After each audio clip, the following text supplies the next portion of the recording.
Hi, welcome back to the UK Medical Freedom Alliance. I'm very, very, very pleased to be joined today by someone who's not in the UK. She's all the way over the other side of the pond in the US. Her name is Danielle Baker, and she's going to be telling us her story.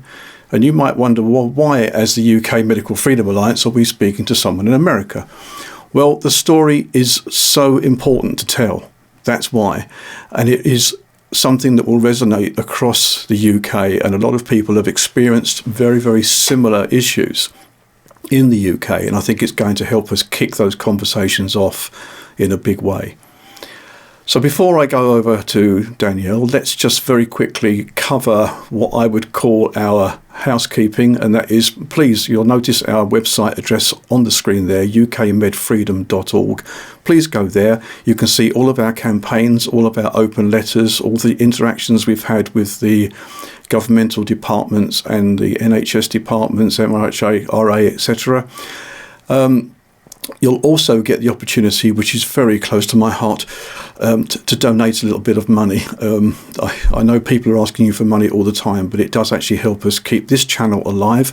It also helps to keep the UK Medical Freedom Alliance especially alive.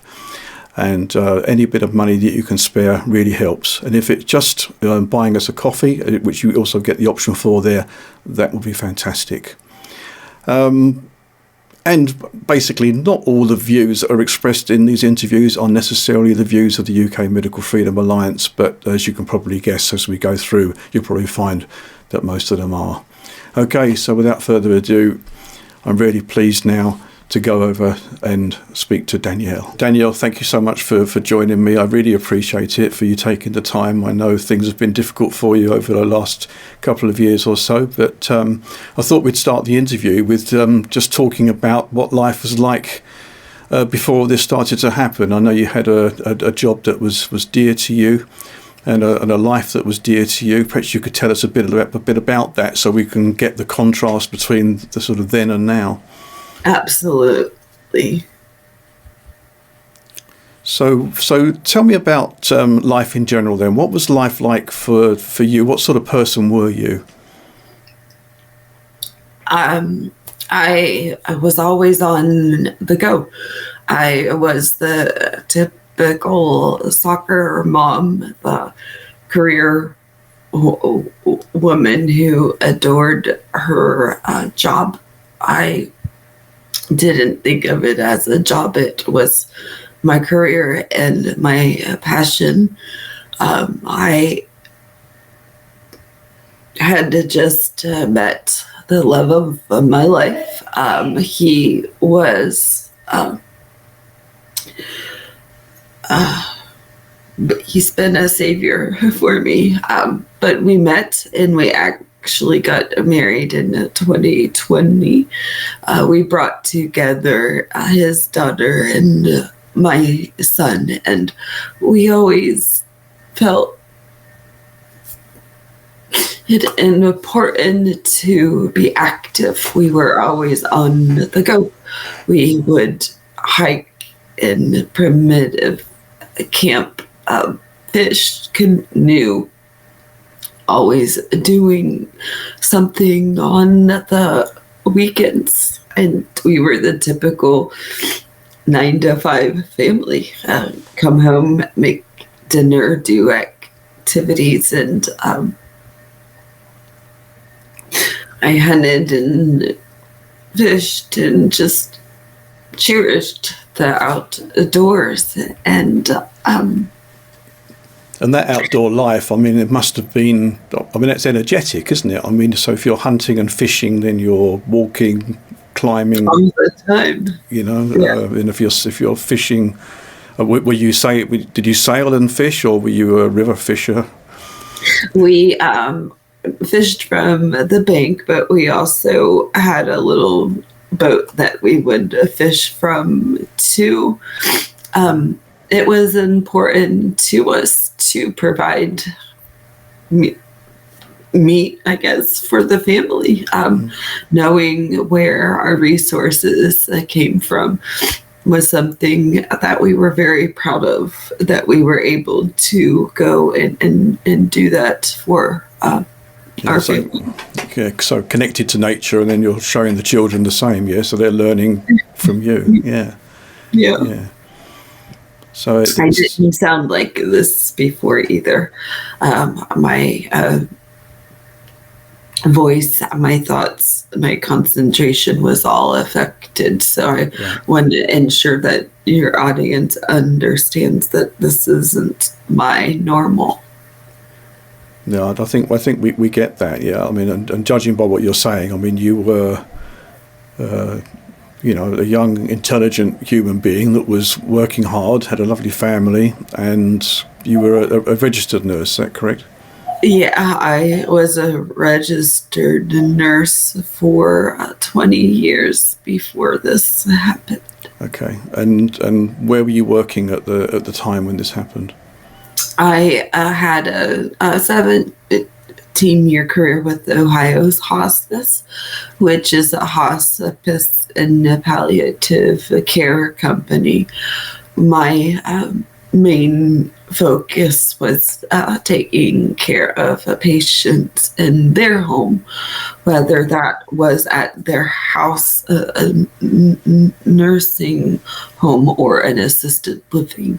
So I would go to them and help. So a truly caring profession, that one. I loved every moment of it. Yeah. So what happened? So, I mean, everybody knew that this, or there was an announcement of this virus that was going around, and some people accepted it, others didn't quite accept it quite so much, but it was obviously very scary, and the way it was presented was very frightening. Did you feel that fear too? A little, in the fact that my patients did.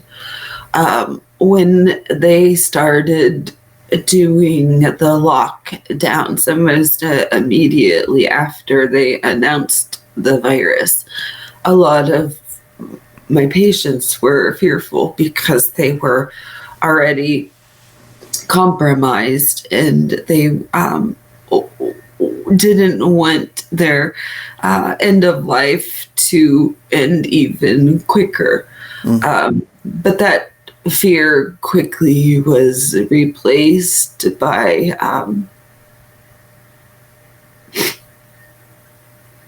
pain. They started to isolate my patients in the facilities, and they couldn't have visitors in 2020. And what turned in from fear turned into, I would rather die than not have access to my loved ones. The stuff that we saw was very hurtful, because the whole point in hospice care is to make sure families stay together, and that person gets to pass away in how they envision it. And so many times, because of the lockdowns and everything that was going on, families had to look in through a window why their loved one passed away. So it quickly changed. It changed from fear to the isolation and destitution. And people weren't dying of a virus.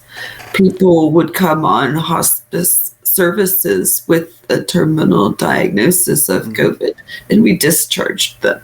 They didn't die. They actually did well when they got a holistic approach to care. We had people that were dying because of the isolation that they put on those patients. So the remarkable thing is that thousands of miles away over here, the exact same thing was taking place. Exactly. I mean, it's not, you can't put, in English quite often we refer to cigarette paper, rolling cigarettes, you've got that very tiny thin piece of paper. You couldn't put a piece of paper between the two because they're so close, right? Yeah, and that's just it. It happened again and again around the world.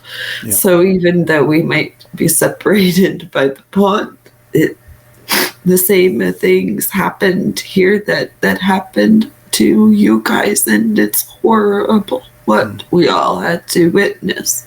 Yeah. Well, I lost my own mother on the 4th of May 2020 in the same scenario.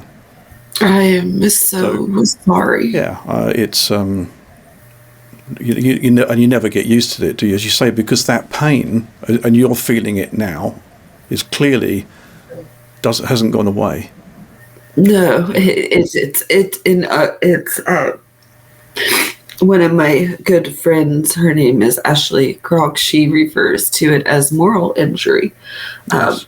So many of us that have come through suffer from moral injury because we know what really took place, and to have to carry that is hard.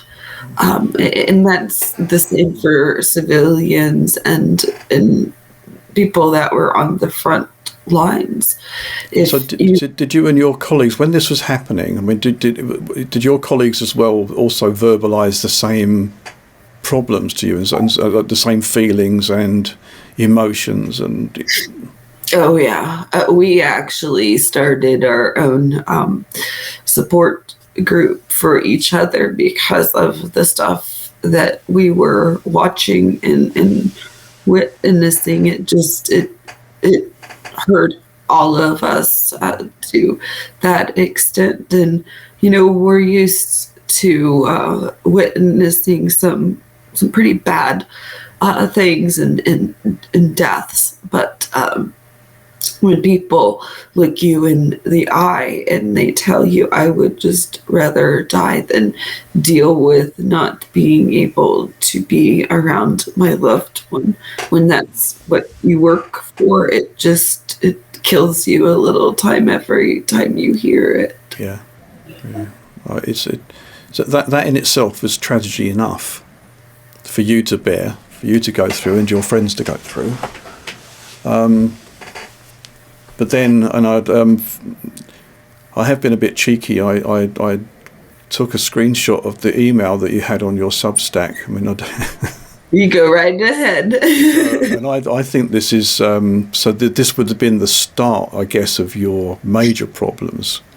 Absolutely. In 2020, I decided I didn't want the shot.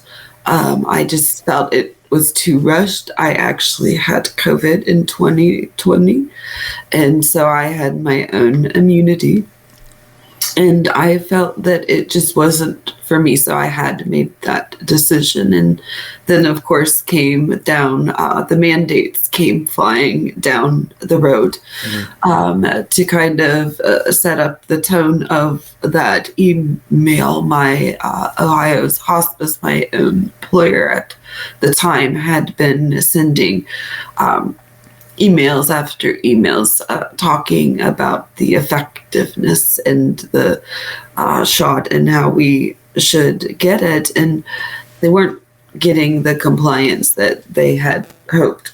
So in May of 2021, they sent out that email, and the email. So should we have a quick look at that, and just so people can see what you received? Absolutely. So hopefully you can see that okay. Yes. But you're very aware of this anyway. I'm sure you know this intimately, backwards and forwards. Yeah. But clearly the parts that they put into bold text is, I guess, is something that would push someone to take a medical intervention. And correct. Yeah. The part that really pushed me over, if you look at the highlighted area, it Yes. had said that beginning on July the 1st that they're going to discontinue the extra COVID pay. And what that was is that if you or your family or somebody were to have any issues regarding COVID, the vaccine, or anything like that, they had paid for your time off. And they decided to basically weaponize that and say, if you don't get the shot, then we're taking that from you. There was no opportunity for exemption, no opportunity to get out of it. It was an all or nothing situation.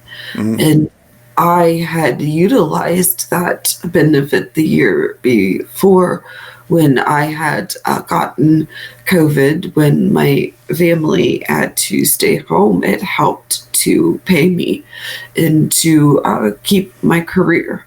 So I valued that benefit as a support to me and my family. So did you take that they were going to discontinue for only people that hadn't taken the shot, or was this discontinuing for everyone? No, it was discontinued for only people that hadn't had the shot. Right. And it's interesting there that they also say earlier in the email, well, in fact, even going back, some of the parts that aren't highlighted, the fact that they talk about 48% of the team have had at least one, well, they call vaccination. I don't call it a vaccination, but that's what they call it. And then thank you and congratulations to all of you who have taken this important step. You know, I mean, it's like, well done, everybody. Haven't you done a wonderful job? And that's what all of their emails looked like. It was all take it. And they begin to also question our moral and ethical integrity.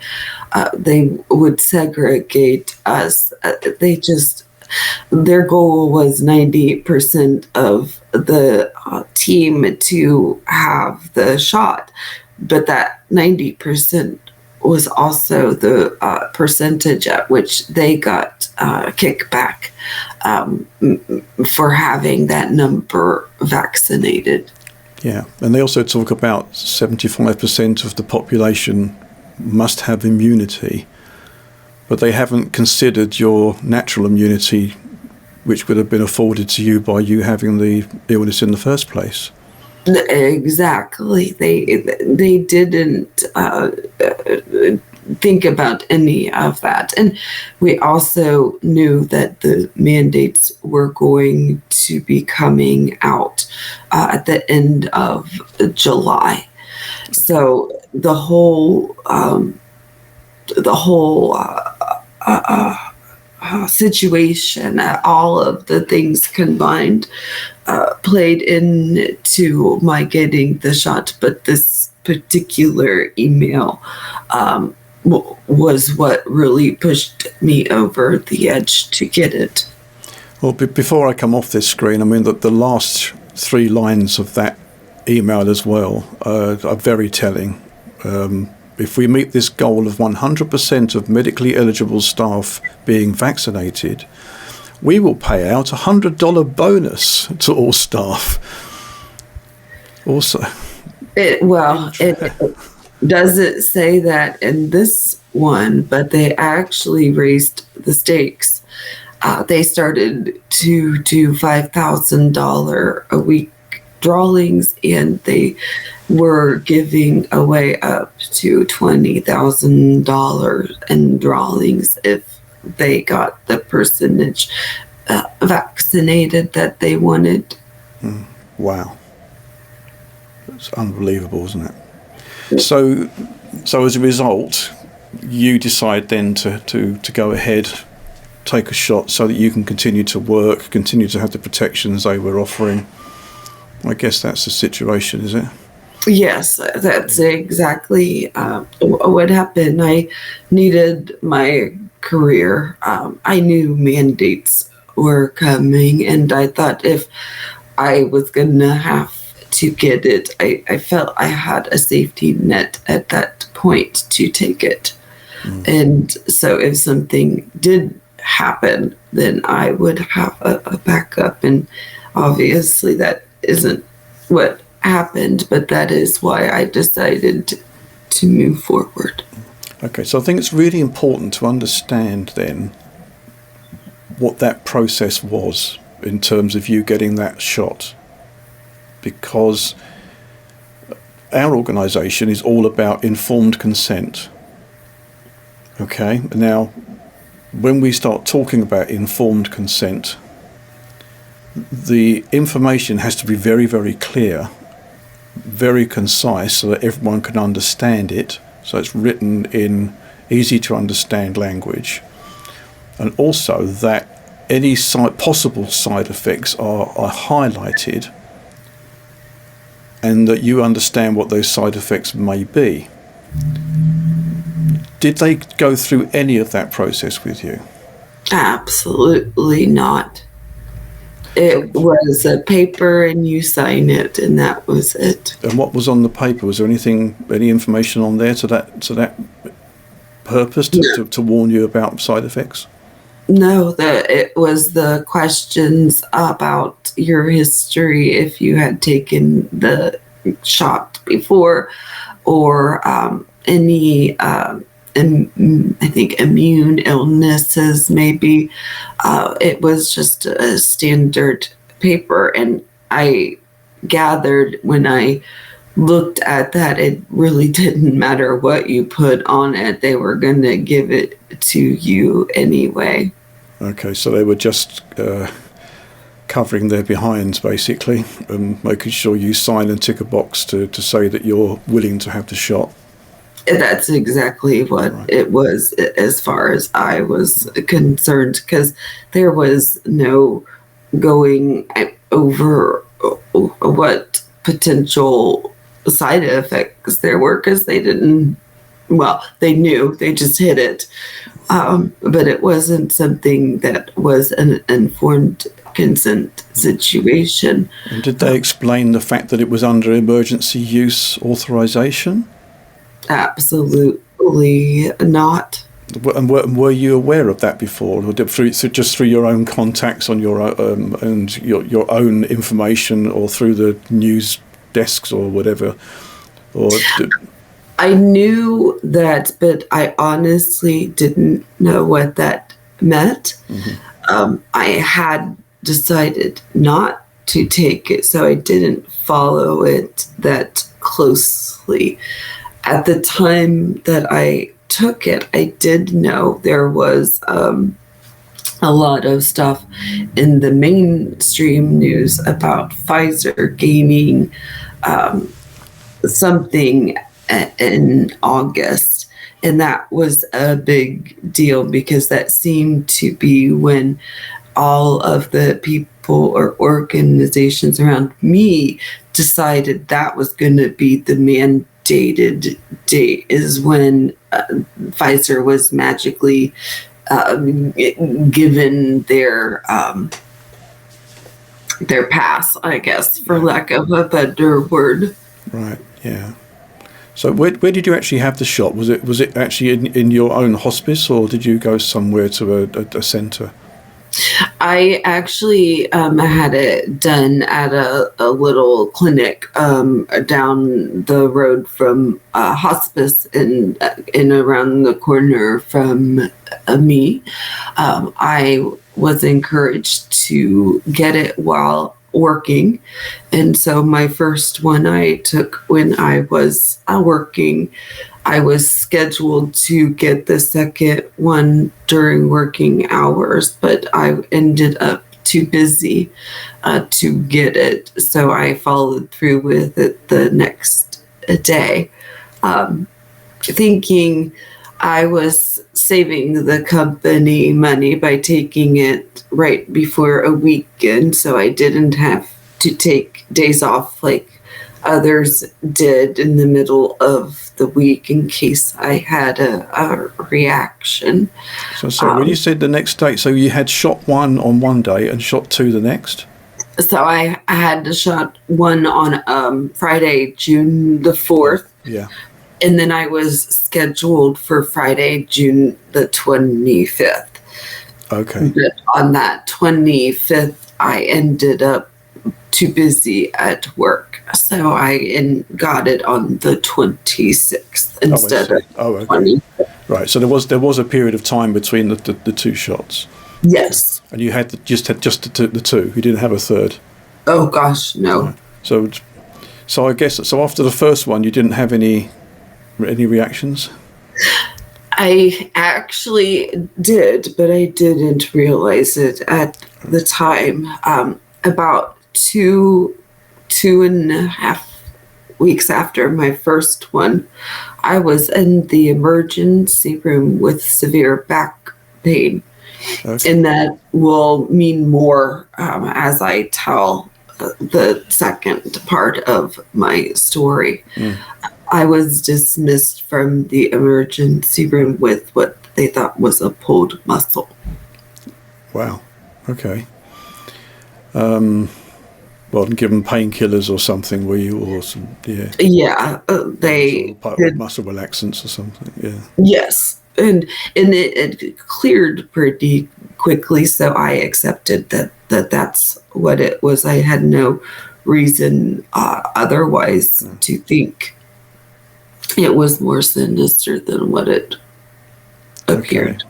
Okay. And you had shot 2 a couple of weeks later. Yes. Yeah.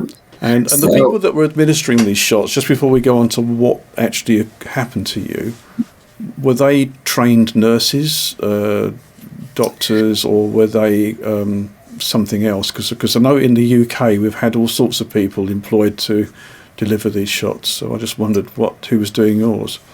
That it was the same here. They were anybody and everybody, it seems. But where I was at particularly, I believe they were medical assistants, or it was the nurse practitioner in the clinic. Okay. Well, I think I had one of each give me mine. Okay. Yeah, it's very, very interesting that they've been so, as we say, gung-ho in how they deliver this medical intervention that's experimental, and they've got no real information about and no real clue as to what it's going to do to people in the future. Well, they could have had monkeys give it. They would have. They didn't care who was administering it as long as it got into the arms of everybody. That they really didn't. Okay, so tell me about shot 2 then, and then what happened to you after that? So after I had the second one, within 12 hours of that shot, I had a fall. I had no reason to be falling. I had been active and healthy, so it was kind of a cartoon fall is how I describe it. The next day, so this was within 24 hours of the shot, I had woke up and the arm that I had got the shot in was numb and extremely painful. I couldn't really move it, and I was having a lot of pain and numbness, tingling that was shooting up into my face and down my whole arm where I had the injection.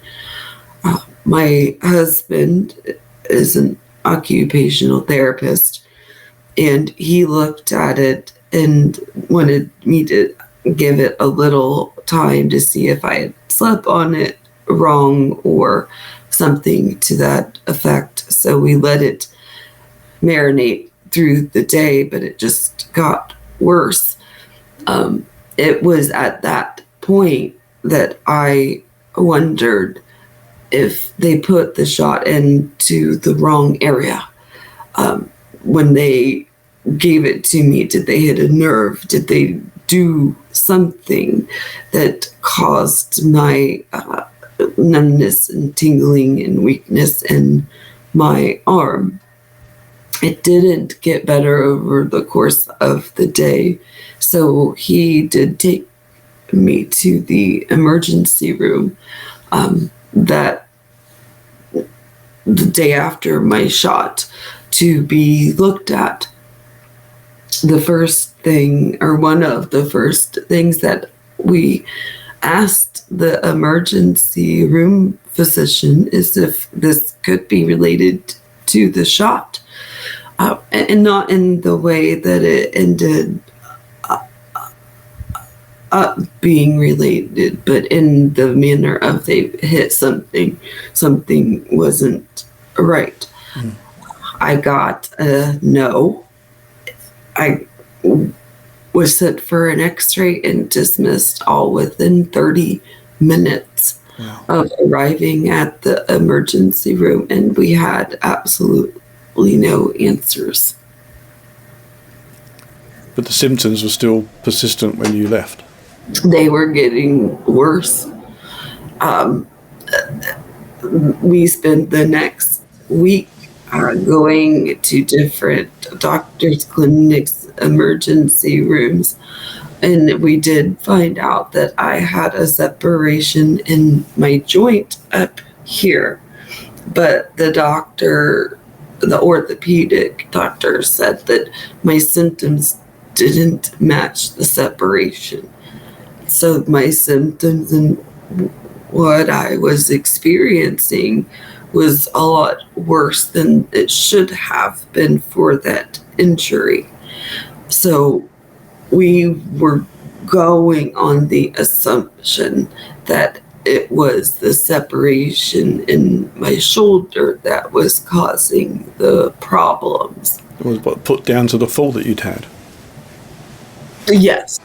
Correct, which we still at that time didn't know why I had fallen. So it was all a mystery, but we accepted that it was a shoulder separation that had caused my symptoms. Right. So what happened after that then? So now you've still got the symptoms, they're getting worse. So did you seek more medical attention or a second opinion or something? We sat on it about 2.5 weeks after my second shot. We were in the car and I got severe back pain again, very similar to what I had after the first shot. I had refused to get checked out this time because I had already been in and out. I really didn't have any answers from the medical establishment, and I had asked if it was related to the shot, and I felt I had been gaslit, so I just accepted the back pain. But what was different this time was that over the next 4 days after that back pain, I essentially lost all of my physical abilities. The pain and the numbness and the weakness systematically spread from my right arm to my right leg, over to my left leg and up into my left arm. I lost the ability to care for myself. I couldn't really walk. I was having muscle spasms that were contorting me, and I started losing control of my bowel and bladder. So it got significantly worse over that preceding 4 days after the back pain. Now, I mean, I don't know anatomy. I'm not trained in that at all. But being a nurse, you certainly know anatomy. I mean, and you would know that there's no way that a separation in a shoulder is going to cause symptoms like that, right? I knew that. I knew something was really wrong, and I had gotten to the point that I would look at my husband and I would tell him, I feel like my body is being stupid and just doing this. Like I should be able to walk. I should be able to care for myself. And I thought it was my brain. I blamed it on my brain, saying it's my brain that's doing it. I'm still healthy. And that's what I think that a lot of people outside of our movement don't understand, is that we questioned our sanity when all of these symptoms that came on. We questioned it enough for 20 people. So for us to be labeled as having a functional disorder, meaning our brain is making it up, is absurd. We did enough of that to ourselves because it was hard to imagine that our bodies could fail us. But you're probably guessing as well that maybe the brain will sort it out fairly quickly as well. Maybe. Yes, I did, and that was my thinking. Okay, well, it's gotta be my brain that's doing this, so it's going to be okay. And my husband, he would just gently try to tell me that how I'm having the muscle spasms and how I'm walking isn't something that my brain can do. There's something seriously wrong, but I refused to get checked out because I felt that I wasn't going to be listened to. I did agree to go to see the doctor on an outpatient basis. So when I went to that doctor appointment, it was the orthopedic doctor. He was horrified at what he saw. And he set me up to see a spinal doctor the next day. And this is while my body was still failing. And when I went to see the spinal doctor, he said that I needed an MRI. He felt I should probably be admitted to the hospital, and I wouldn't. I was afraid of being gaslit. And I did agree to the MRI. So it was yet another week, and we're a month out from my shot at this point, before I got the MRI. And the MRI showed that the shot caused my body to attack my spinal cord, C3 through C7.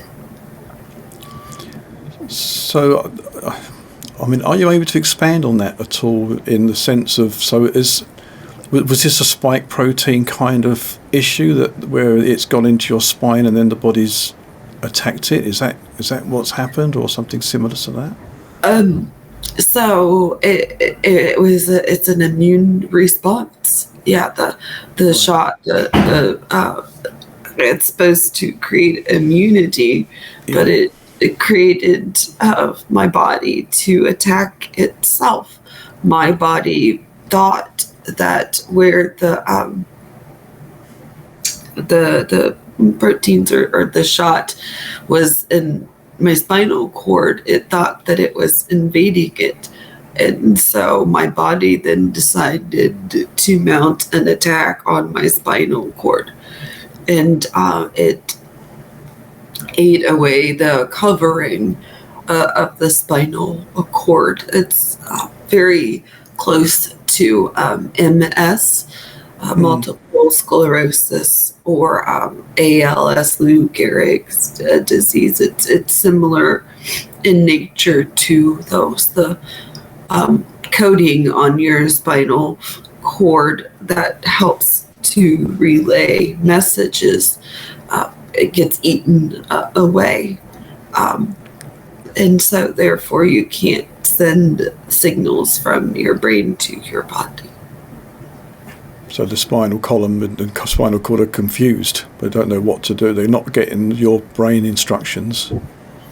Correct. And which gives you the shakes and the uncontrollable systems and wow. Yeah. It causes me to have muscle spasms, issues walking and bowel bladder, all of the above. I have issues regulating my blood pressure, my legs and arms and hands, feet, they all turn blue. I have a lot of issues with my spinal cord related to because of it. And your speech is now affected, as you say. Was that something that came on more slowly, or did that happen at the same time? No, it actually happened. After I had the initial attack to my spinal cord, I would have flare-ups, for lack of a better word, and I had a flare-up, and during that time, my speech started to become affected. I had already had issues with my memory and my thinking, and this just kind of enhanced everything. These memory problems were subsequent to the damage to the spine, you mean? That you did, yeah. So you did, Yes. yeah. So you didn't have them prior. No, it all happened after the second shot. So having had this MRI, and the doctors have said something is attacking your spine. Did they confirm at that point that it was the injections that had done this, and that there was no other possible cause for this?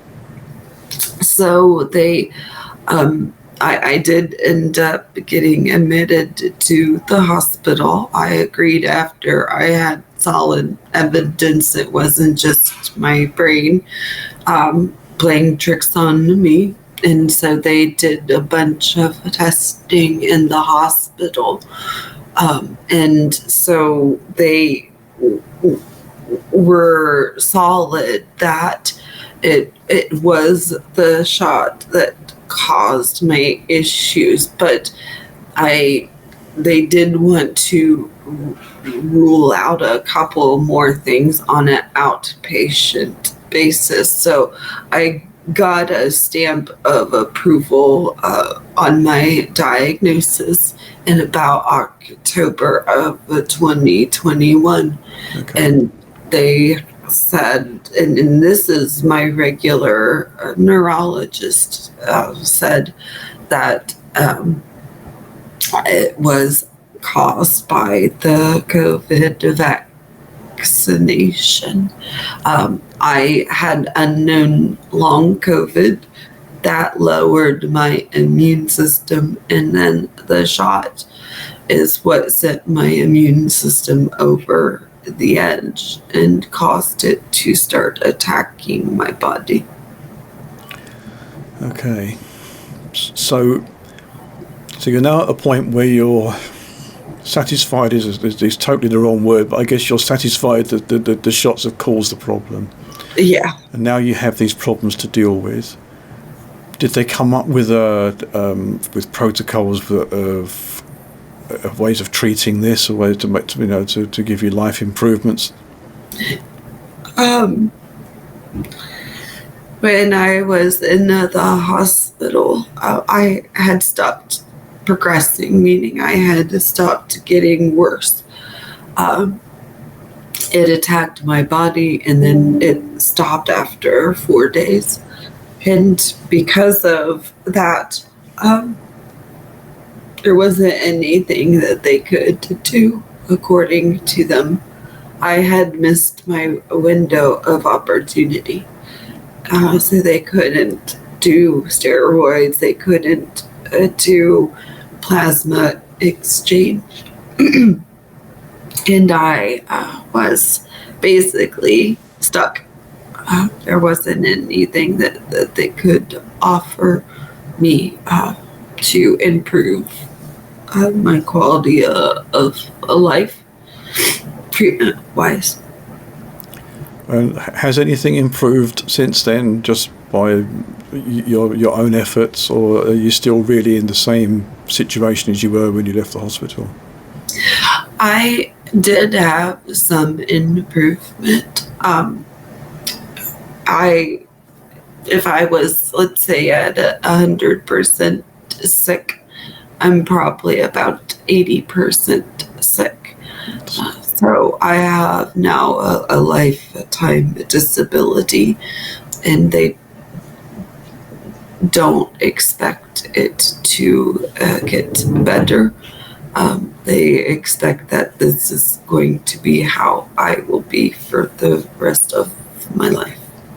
And have you had a reaction from? So it was a Pfizer jab. Have Pfizer said anything to you? Have they responded to anything? No, I had opportunity to speak in front of the FDA, CDC at one of the meetings to bring it onto the childhood schedule, and not a word. I filed a VAERS report and it disappeared. I had sent a message to MedWatch with the FDA at the same time, and nothing, not one word. Wow. It's unbelievable, isn't it? It would be, well, no, in fact, it wouldn't be different if you were the only one, but we know that you're not the only one. There are so many more that are exactly like me. Yeah. So, what does life look like for you now? But what are you looking forward to?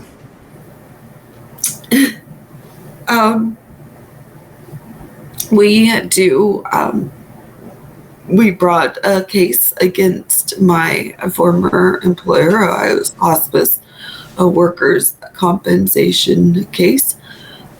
We did that in hopes of opening the door for others to seek compensation for long COVID or for vaccine injuries. We did not succeed in the workers' compensation court, but we do have a scheduled jury trial, and that's scheduled in January of 2024.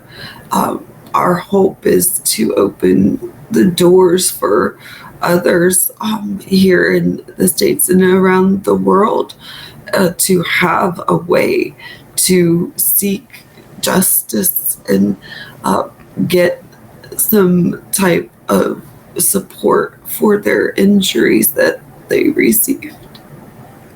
Was there ever any criminal action considered? It's always in the back of my mind. If that door opens, I am more than happy to take it. They've ruined countless lives. They've murdered and maimed so many people, and I am lucky, I guess, in that I have the evidence that stands behind my injury. And so I am always happy to be the first one to stand and to fight. Well, you're extremely brave, Danielle. You amaze me. I think you're doing a fantastic job. You've obviously got your Substack, which is you're putting things into occasion. And do you have a website as well? I just do. I have my Twitter. Okay. I think I'm at HOMCRN/Baker. I am on Facebook. I don't have a specific website per se. No, that's fine. I'm guessing your Substack is enough to keep up with, isn't it? I don't keep up with it enough. So what does every day look like for you now? I mean, do you try and fill your days with things that, make your heart sing a little, and try and cheer you up a little? I try. Of course, I have my kids and I have my husband. I have my vaccine injured family. I've started doing some Qigong. Okay. So I have met wonderful man Keith Coley, and he's taught me that, and that has really helped bring some inner peace. I may still be broken on the outside, but I needed that inner peace. I try and do the active advocacy as much as I can, and my body allows. And I think that's the most important is staying active as much as you can. And even though my old normal is shattered, there's still worth for us and those that have been injured or suffer. There are still your spirit is obviously very strong, and that's as you say, probably ultimately the most important thing. You keep that spirit going and keep that alive and keep fighting. And when you're fighting your own corner and the corner of others, and it gives you purpose, and that's what you need, isn't it? It is. It really is to know that you're not alone. It is really, really important. My friend Kat Parker, she has wonderful resources and support groups for anybody that may need something like that. And she's got some wonderful resources like that I would encourage people to go to if they need some assistance. Great, okay. Maybe you could email, I sent you an email, so maybe you could email me back some links and I'll make sure they go onto this podcast and circulate them for you. I would love to. Okay, thank you. Is there anything else you'd like to add before we close up? Just that people, it's so important to keep fighting. It's easy to want to sit and give up. We deal with so many things on a daily basis, it's hard to keep up.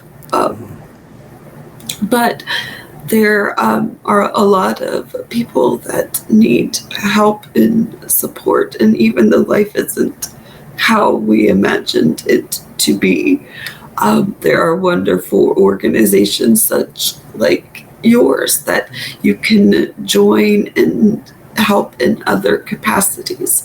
So I really encourage people to get involved, because otherwise our voices aren't going to be heard. Sure. Well, thanks again, Danielle, for joining me. It's a tough story, but it's very well worth telling, and I think it's going to help a lot of other people too. So thank you very much, and perhaps we'll talk again once that court case is out the way. That would be an interesting follow-up to do, wouldn't it? I would love to, and thank you for all that you're doing. Until we become our own advocates, then we're going to be lost, because the medical freedom, it's all we have to ensure that we get what we need. So thank you for everything that you do. Well, thank you for your support. And yeah, let's talk again. Thanks very much, and I'll catch you soon. Thank you. Bye-bye. Thank you. Bye.